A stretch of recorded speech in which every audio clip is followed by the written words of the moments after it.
Hello dear learner, in today's videos I am going to teach you how to read a newspaper অর্থ একটা খবরের কাগজ কিভাবে পড়তে হয় আমি সেটা আপনাদেরকে শেখাবো। You can boost from reading a newspaper your vocabulary অর্থাৎ তোমাদের যে ভোকাবুলারিটাকে আপনারা স্টক করতে পারবেন and you also improve your pronunciations skill অর্থাৎ উচ্চারণের দক্ষতাটা বৃদ্ধি পাবে as well as you can learn from here some grammar concept ওকে অর্থাৎ গ্রামারের কনসেপ্টগুলো আপনি বুঝতে পারবেন। সুতরাং don't skip the video, please watch the video to the last. Okay, দেখুন 5 Meghalaya villagers killed in border firing.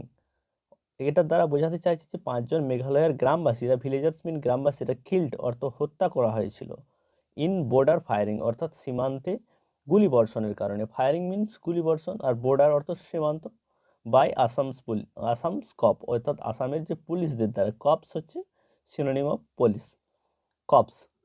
Forest guard from Assam, একটা বনরক্ষী আসাম থেকে পারসুইং ট্রাক, একটা ট্রাকের সন্ধানে অলসো ডায়েট, সেও মারা গিয়েছিল। মানে বলতে চাইছে যে আসাম থেকে এক বনরক্ষী ট্রাকের সন্ধানে সেও মারা গিয়েছিল। এখানে ফুল ইনফরমেশন নেই, আমাদের তার জন্য আর্টিকেলটা পড়তে হবে। ওকে, শুরু করি।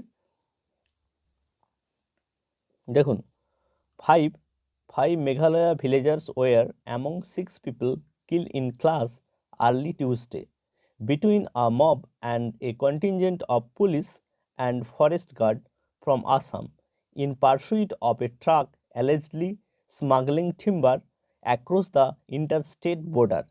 খুবই লং সেন্টেন্স। ওকে, তো আমরা একটু একটু করে পড়ে বুঝে নেব।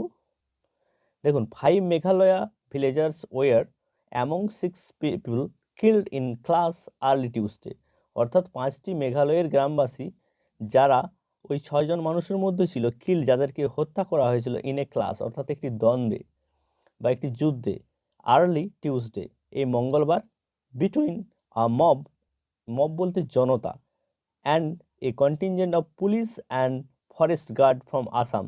দ্বন্দ্বটা কাদের মধ্যে হয়েছিল? জনতা, এ মব এবং এ কন্টিনজেন্ট অফ পুলিশ অর্থাৎ একটি পুলিশের দল। এই কন্টিনজেন্ট অফ একটা কালেকটিভ নাউন, দল, ও পুলিশের একটি দল, অ্যান্ড ফরেস্ট গার্ড অর্থাৎ বনরক্ষী, ফ্রম আসাম থেকে, ইন পারসুইট অফ, এইটা একটা prepositional phrase, in pursuit of যেটার মানে হচ্ছে সন্ধানে, এ ট্রাক, যারা একটা ট্রাকের সন্ধানে এসেছিল তাদের দলও ছিল। অ্যালেজলি, যারা অভিযোগ করা হয়েছে, অ্যালেজলি মিনস অভিযোগে, কিসের অভিযোগে? স্মাগলিং টিম্বার, একটা কাঠ পাচার করছিল, অ্যাক্রস দ্য ইন্টারস্টেট বর্ডার অর্থাৎ ইন্টারস্টেট অর্থাৎ আন্তঃরাজ্য সীমান্তের মধ্য দিয়ে কাঠ পাচারের অভিযোগে হতাহত হয়েছিল, এটা বলতে চাইছে। ওকে, নেক্সট লাইনটা আমরা দেখে নিই। দ্য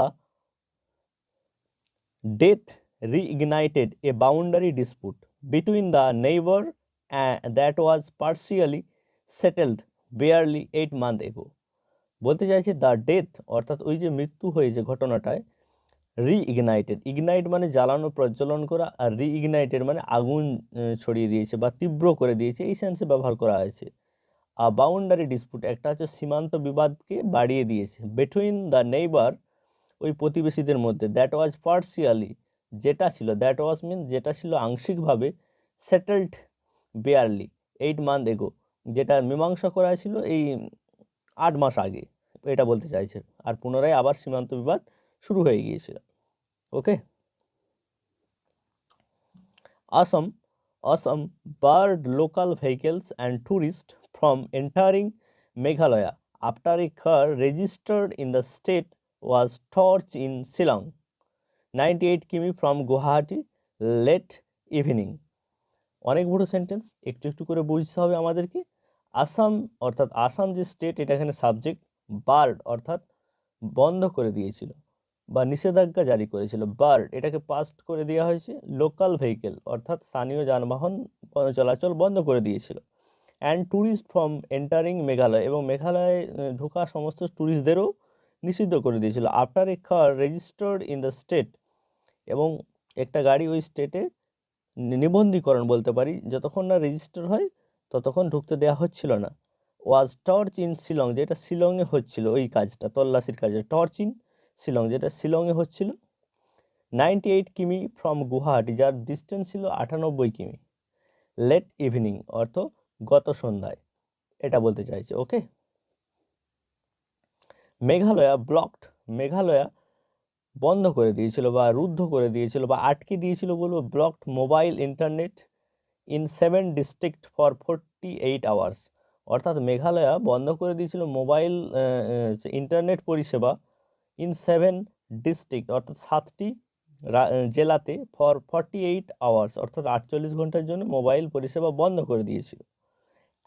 এবং ক্যান্সেলড অর্থাৎ বাতিল করেছিল অল ইভেন্ট সমস্ত অনুষ্ঠান, ইনক্লুডিং যাদের মধ্যে ছিল, এটা এখানে participle present participle, including the ongoing cherry blossom festival, যেটা মেঘালয়ের একটা গুরুত্বপূর্ণ অনুষ্ঠান, সেটাও বন্ধ করে দিয়েছিল।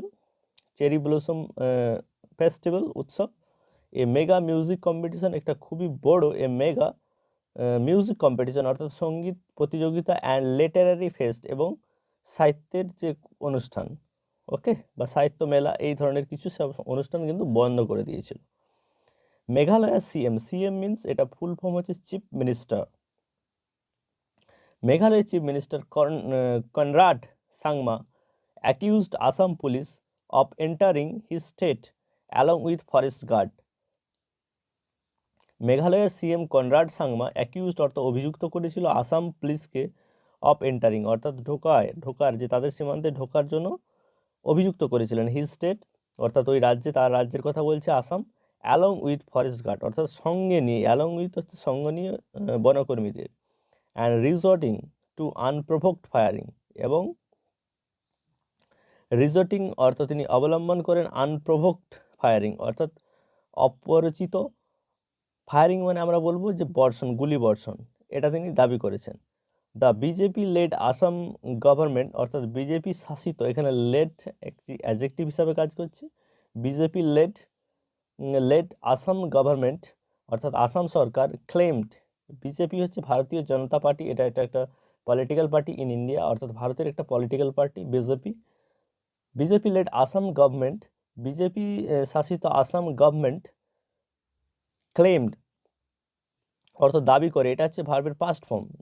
The firing was in self defence, আত্মরক্ষার ক্ষেত্রে তারা দাবি করে যে ফায়ারিংটা করা হয়েছে আত্মরক্ষার জন্য, আত্মরক্ষা ইন সেলফ ডিফেন্স, উচ্চারণটা কী হবে, ডিফেন্স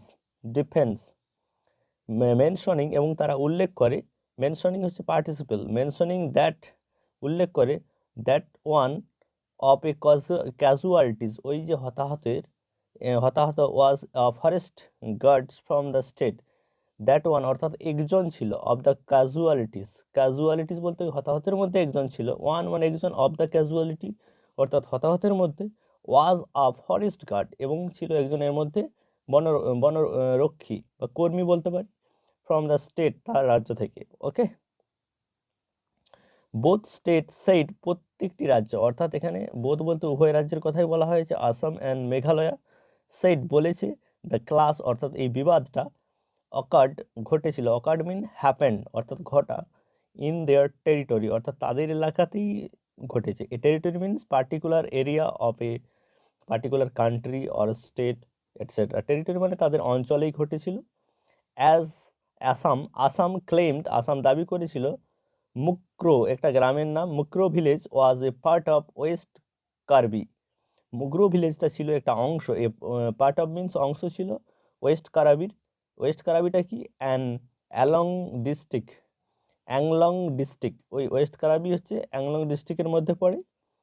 হোয়াইল মেঘালয়া, যেখানে মেঘালয়া মার্কড অর্থাৎ মন্তব্য করেন বা চিহ্নিত করেন, দ্য হ্যামলেটস অর্থাৎ ওই গ্রামটি, small village is called hamlet, hamlet as being within west Jinta, hamlet গ্রামটি পড়ে ওয়েস্ট জিনতার মধ্যে, ওয়েস্ট জিনতা হিলসের মধ্যে পড়ে। বোথ স্টেট উভয় রাজ্যই সেট আপ গঠন করে ইনকোয়ারি কমিশন সেট আপ মানে প্রতিষ্ঠা করে বা গঠন করে, inquiry commission. Besides calling for, এছাড়াও তারা ডাক দিয়েছেন অর্থাৎ দাবি জানিয়েছেন, কলিং ফর অর্থাৎ ডিমান্ড করেছেন, কল ফর ফ্রেজাল ভার্ব তার পার্টিসিপেল করে দেওয়া আছে, calling for a neutral proof অর্থাৎ নিরপেক্ষ তদন্তের দাবি করেছে, ওকে।